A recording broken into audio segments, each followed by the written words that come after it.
Bonsoir à tous, il est 19h, voici les titres de votre journal. Président de la République, chef suprême des forces armées, ministre de la Défense nationale a effectué une visite au siège du ministère de la Défense nationale. Lors de cette visite, le président de la République a présidé la réunion de travail périodique. Les images dans un instant.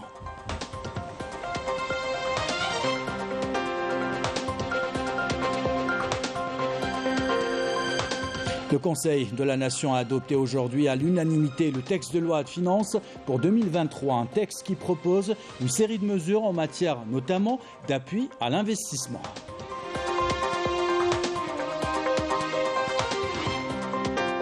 Comment moraliser la vie publique? Comment lutter davantage contre la corruption? Les travaux du colloque international sur la politique de lutte contre la corruption ont débuté aujourd'hui.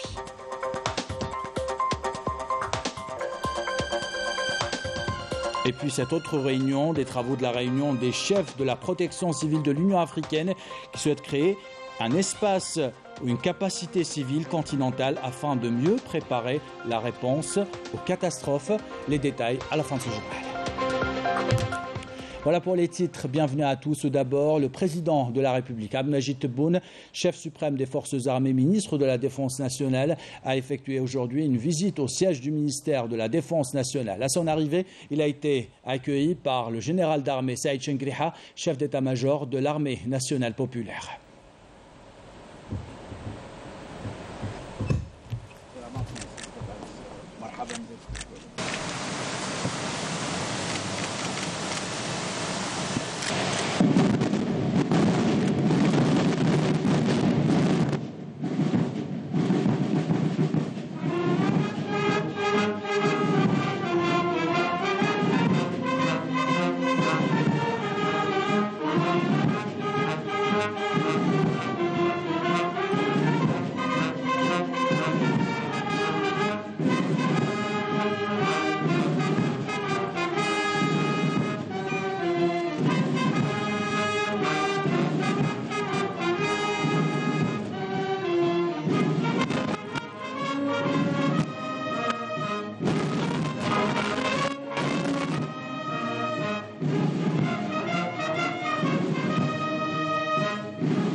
Après avoir écouté l'hymne national, la présentation des honneurs par les différentes formations de l'armée nationale populaire, le président de la République, Abdelmajid Tebboune, a salué ses potes.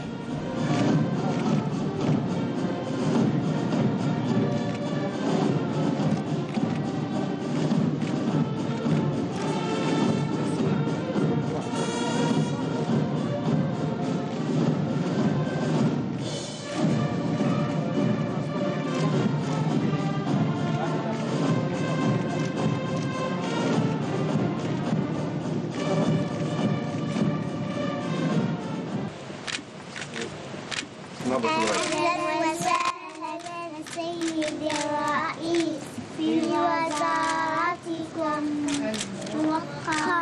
أنا الجزائر بلد الأبطال والعظماء، بلد المسلمين الصناديد، بلد عرف أبناؤه بقوتهم منذ غابر الأزمان، فاسألوا التاريخ عني.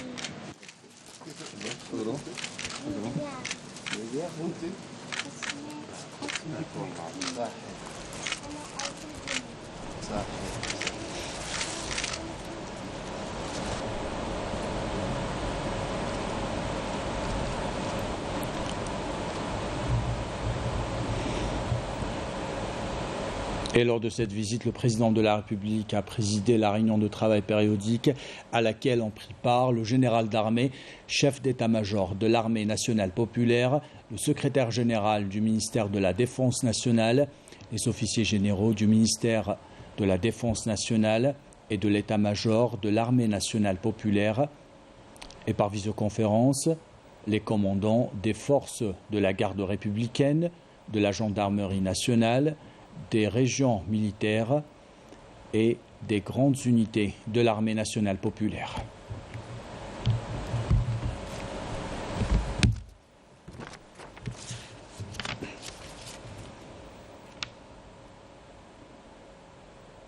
Lors de cette réunion, le président de la République a suivi un exposé exhaustif sur la situation sécuritaire prévalant à travers l'ensemble du territoire national, présenté par le général d'armée chef d'état-major de l'armée nationale populaire, portant sur le bilan des activités exécutées par les unités de l'armée nationale populaire au titre de l'année 2022, visant à réunir les exigences de stabilité, de sécurité et de quiétude au profit du citoyen. Les missions de protection et de sécurisation de nos frontières nationales, de notre espace aérien et de nos approches maritimes, en plus de l'exécution des programmes de préparation et de développement du corps de bataille.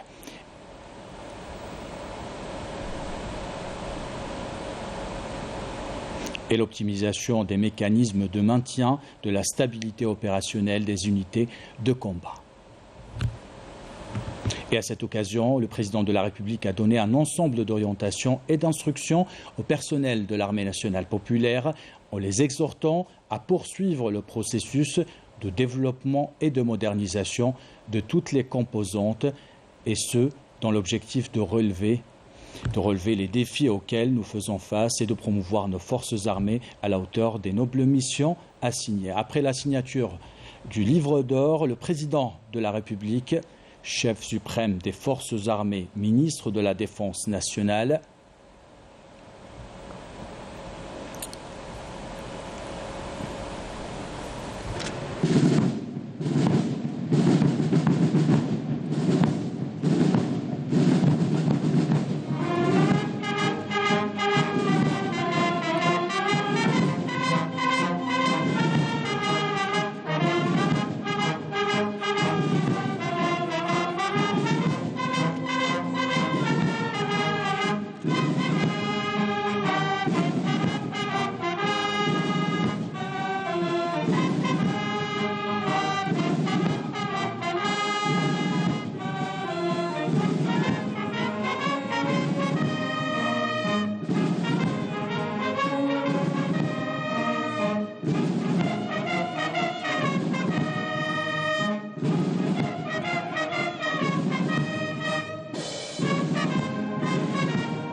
Après la signature du livre d'or, le président de la République, chef suprême des forces armées, ministre de la Défense nationale, a été salué à son départ du siège du ministère de la Défense nationale par le général d'armée Saïd Chengriha, chef d'état-major de l'armée nationale populaire.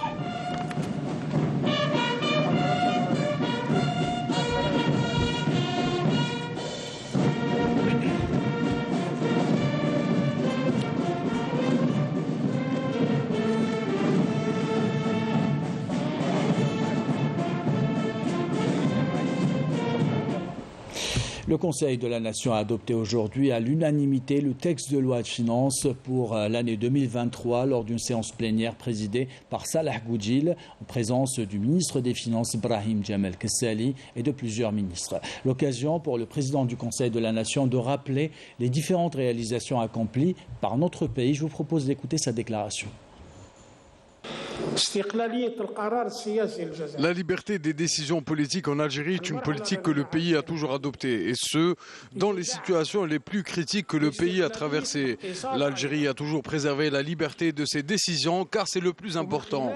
Nous vivons une phase où la liberté des décisions est renforcée par la liberté économique.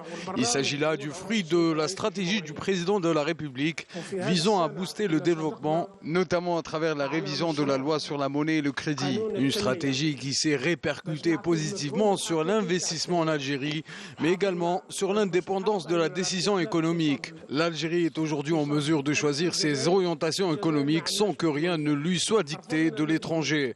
C'est ainsi que l'Algérie a préservé ainsi son indépendance, notamment à travers son refus de recourir à l'endettement extérieur. Parlons maintenant de ce texte de loi de finances 2023. Il propose une série de mesures tant en matière d'appui à l'investissement que dans la sphère fiscale, dans le cadre d'une nouvelle approche budgétaire centrée sur des objectifs pour davantage d'efficacité et de transparence. Les détails avec Majda Jahmoun. Après l'adoption du texte du projet de loi de finances 2023, le ministre des Finances Ibrahim Djamel Kassali a confirmé que l'adoption de cette loi prouve la volonté d'adopter une nouvelle façon de gouverner les finances publiques et compter de nouvelles mesures visant à impacter positivement la situation financière du pays. تم تعديل هذا النص وفق منظور جديد يرتكز على صيغة جديدة لميزانية الدولة قائمة على البرنامج والأهداف سيكون لها لا محالة أثر إيجابي على البرنامج الاستثمار العمومي وترشيد الإنفاق العمومي. Lors de ces débats, les membres participants ont mis en exergue les mesures prises pour booster l'économie nationale. سنة 23 جاء خلوه من أي أعباء ضريبية كبيرة من شأنها أن ترهق كاه المواطن وهو إجراء كنواب نثمنه بأنه يعبر عن حرص الدولة على إعطاء أهمية للمواطن اجتماعيا واقتصاديا مما يحافظ فيه على اجتماعية الدولة. المرحلة القادمة يجب أن تكون مرحلة التركيز على تنمية المناطق التي تعرف بعض التأخر وأيضا التركيز على القضاء نهائيا على مناطق الظل وهذه واحدة من توجيهات السيد الرئيس بالإضافة إلى أنه هذا القانون الآن رفع التجميد على الكثير من القطاعات وخاصة قطاع الصحة.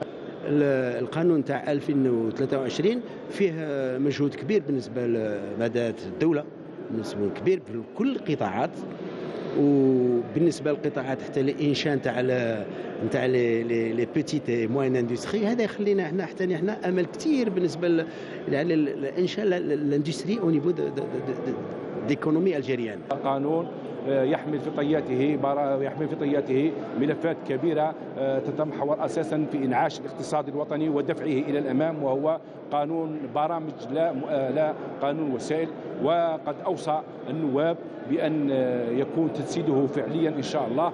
Une loi qui contribuera à consolider les fondements d'une Algérie nouvelle selon une perspective économique fondée sur l'investissement, la diversification de l'économie et de ses sources de financement, mais aussi à préserver les acquis sociaux des citoyens. Et cette question ce soir, comment moraliser la vie publique? Les travaux du colloque international sur la politique de lutte contre la corruption ont débuté aujourd'hui à l'initiative de la Haute Autorité de transparence, de préservation et de lutte contre la corruption. Ce colloque qui aborde les mécanismes juridiques mis en place par l'Algérie, notamment après la révision constitutionnelle de 2020, a été placé sous le haut patronage du président de la République. Les détails avec Marim Damis. Adopter une stratégie multiforme en matière de lutte contre la corruption pour assurer un changement global, une stratégie qui repose sur de nombreux axes. Elle porte sur la moralisation de la vie publique et la consécration de la transparence et de l'intégrité dans la gestion du fonds public. هذه المناسبة طبعا تكون مناسبة لإعمال وقفة تقييمية لما. Cette journée est une occasion d'évaluer ce que l'Algérie a réalisé en matière de lutte contre la corruption après avoir ratifié la Convention sur la lutte contre la corruption en 2004. Une occasion pour renouveler l'engagement de l'Algérie et de démontrer les efforts consentis au niveau international et national, bien sûr. لتأكيد الجهود المبذولة من طرف الجزائر سواء على المستوى الوطني أو على المستوى الدولي. On est très fiers d'accompagner les efforts de l'Algérie à travers l'appui technique et le partenariat qui nous lie avec la haute autorité. Donc, comme c'est déjà dit par Madame la Présidente, nous accompagnons tous les efforts et on sera à la disposition de ce partenariat pour appuyer davantage la réalisation pas seulement de l'outil de l'évaluation, mais aussi parce que c'est le suivi et l'évaluation des actions. Lors de cette rencontre, les experts ont abordé les mécanismes juridiques mis en place par l'Algérie après la révision constitutionnelle de 2020.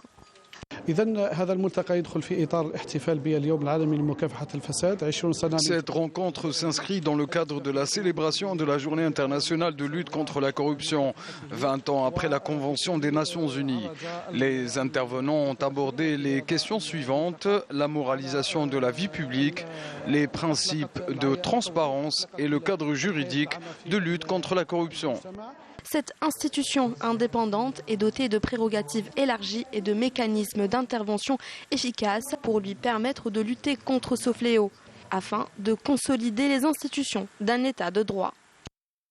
Et des conséquences liées à la corruption, ou plutôt aux risques liés au dérèglement climatique et les stratégies déployées pour y faire face. Les travaux de la réunion des chefs de la protection civile et de la gestion des risques des catastrophes de l'Union africaine ont été consacrés à la création d'une capacité civile continentale de préservation et de réponse aux catastrophes. Une réunion en présence du ministre de l'Intérieur, des collectivités locales et de l'aménagement du territoire. Brahim Barret, commentaire signé Walid Yousfi. Ils sont plusieurs pays, membres de l'Union africaine, à s'être réunis en présentiel ou par visioconférence pour aborder les risques majeurs auxquels fait face le continent africain. Des enjeux qui nécessitent la création de plans d'action et de mécanismes qui permettent de se préparer et de faire face aux catastrophes qui touchent le continent, quelle que soit leur nature. La proposition du président de la République lors de la 40e session du Conseil exécutif de l'Union africaine tenue en février 2022 concernant la création d'un mécanisme de capacité civile continentale de préparation et de réponse aux catastrophes en Afrique est le meilleur moyen d'immuniser notre continent face aux multiples défis et enjeux auxquels il fait face, en œuvrant sans relâche à trouver des solutions visant à atténuer les crises induites par les risques majeurs. Ça va permettre de fédérer les États africains autour de cette thématique qui aujourd'hui est une thématique qui concerne la quasi-totalité des pays du monde par rapport à l'adaptation au changement climatique et à tout ce qui va avec. C'est une décision qui est louable et même courageuse parce qu'une question aussi importante, pour la soulever, il faut mettre des moyens derrière. Pour preuve, vous voyez, la représentativité aujourd'hui, c'est pas rien. Entre changement climatique, séisme et incendie, le continent africain, deuxième plus grand continent du globe, fait face à des crises majeures, d'où la nécessité de partager les expériences dans les domaines de lutte et de prévention. Donc cette expérience acquise au niveau national sera partagée dans un cadre organisé à travers la création de ce mécanisme qui a bien sûr été accueilli très favorablement par les pays membres de l'Union africaine. Et je pense que là c'est extrêmement important de mettre en place ce type de mécanisme pour pouvoir mieux préparer en amont et diminuer les impacts. Et je pense que c'est lié aussi à tout ce qui est système d'alerte précoce pour pouvoir mieux analyser, prendre des décisions plus rapidement, mettre en place des actions et aussi des échanges entre pays avec le soutien aussi des institutions régionales et continentales. Les principales recommandations de cette rencontre seront soumises à la prochaine réunion du Conseil exécutif de l'Union africaine, une réunion qui se tiendra au mois de février prochain. Voilà pour cette couverture de Walid Yousfi. La protection civile est le bras opérationnel de l'État algérien en situation de catastrophe naturelle. Sa mission ne se limite pas à ça uniquement. Ces éléments interviennent dans la sensibilisation et la formation aussi. Les détails avec Amélie Séliti. Ils ont de tout temps relevé les défis. Les éléments de la protection civile sont toujours mobilisés, engagés pour apporter aide et assistance aux citoyens en cas de catastrophe et de sinistre. Les soldats du feu représentent le premier maillon de la chaîne de secours, grâce à la conjugaison de tous les efforts pour assurer la protection des individus et de leurs biens. Au cœur des situations d'extrême urgence, la protection civile est sur tous les fronts. Pendant et après la crise, elle joue un rôle déterminant dans la gestion de ces crises, notamment à travers les différentes campagnes de sensibilisation à destination des citoyens. Face aux situations exceptionnelles, la protection civile mobilise tous les moyens pour renforcer les dispositifs de sécurité et limiter ainsi les effets d'une catastrophe sur toute une population, malgré les difficultés auxquelles elle fait face. Les éléments de la protection civile sont présents aux côtés du peuple dans tous les domaines. Ils continuent de prêter main forte aux citoyens et ils veillent à assurer leur sécurité. Lors des derniers incendies qui ont touché plusieurs wilayas du pays, plus de 1500 éléments de la protection civile étaient mobilisés, ainsi que 6 hélicoptères et 2 avions de reconnaissance pour la mise en place d'un dispositif spécial en vue de venir à bout des flammes. La gestion des catastrophes naturelles et des crises par les éléments de la protection civile s'est fait également distinguer à l'échelle internationale. La direction de la protection civile a justement participé à la formation de plusieurs équipes de sauvetage de plusieurs pays. Et dans l'actualité de ce jeudi, dans le cadre de la 9e conférence de haut niveau sur la paix et la sécurité en Afrique, les participants à une session sur le thème « Réponse africaine aux menaces émergentes pour la paix et la sécurité en Afrique » qui est organisée à Oran. Ces participants ont souligné la nécessité de combattre le terrorisme et la cybercriminalité.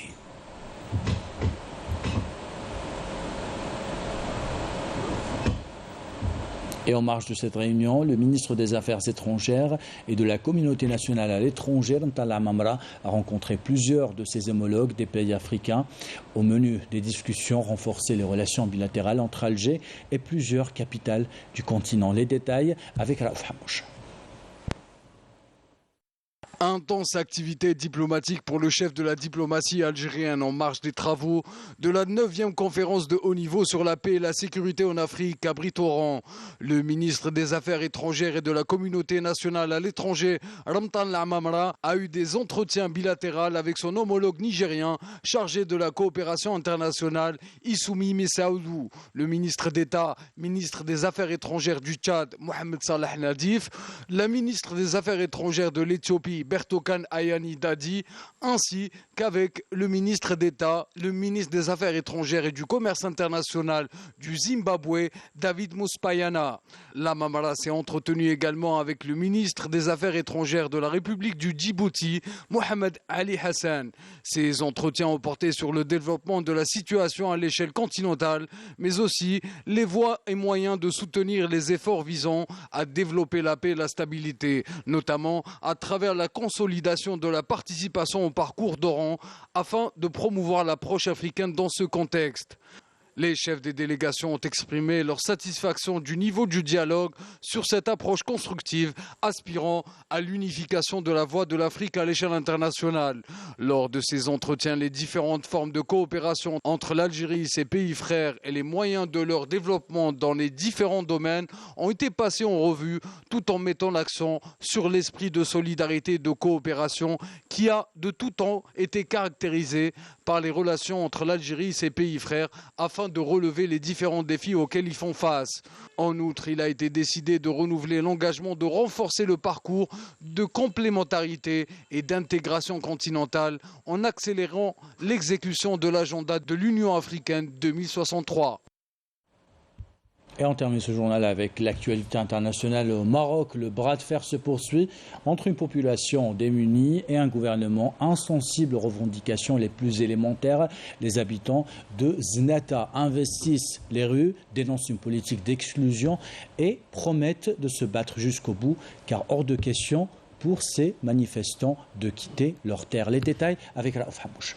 Après le trafic de drogue et la surexploitation de la classe ouvrière, le Marzane continue d'amasser des fortunes au détriment de son peuple, en se servant cette fois-ci de l'expropriation. Après l'épisode des habitants du Douar ou Letsbita, à une trentaine de kilomètres au nord de Rabat, cette fois c'est au tour de la population de Zenata de connaître le même sort.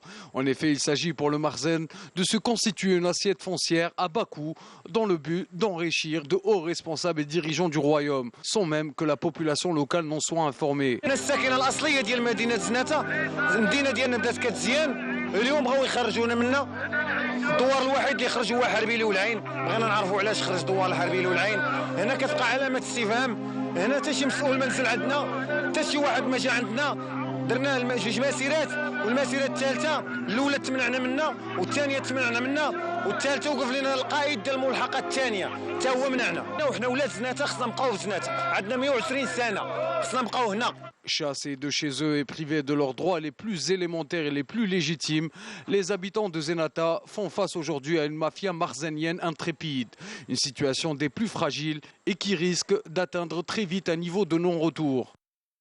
ما نستسلموش، يعني غتبقى صعيب علينا الحال، صعيب علينا الحال. حنا ولا عندنا مرض نفساني عند النساء عند الرجال، اللي هذا جاي كيسول الاخر كيسول المراه كتسول شنو داروا شنو فعلوا. حنا ما كرهناش حنا نحيدوا من هاد الاحتجاجات وهاد الوقفات. حنا ما كرهناش. حنا عطونا ارض في زناتة والله ما بقى شي واحد وجانا. حنا بغينا زناتة خوتنا سكنوا هنا في مشروع مدينه زناتة وحنايا خرجنا. علاش خرجنا؟ هذا هو التساؤل.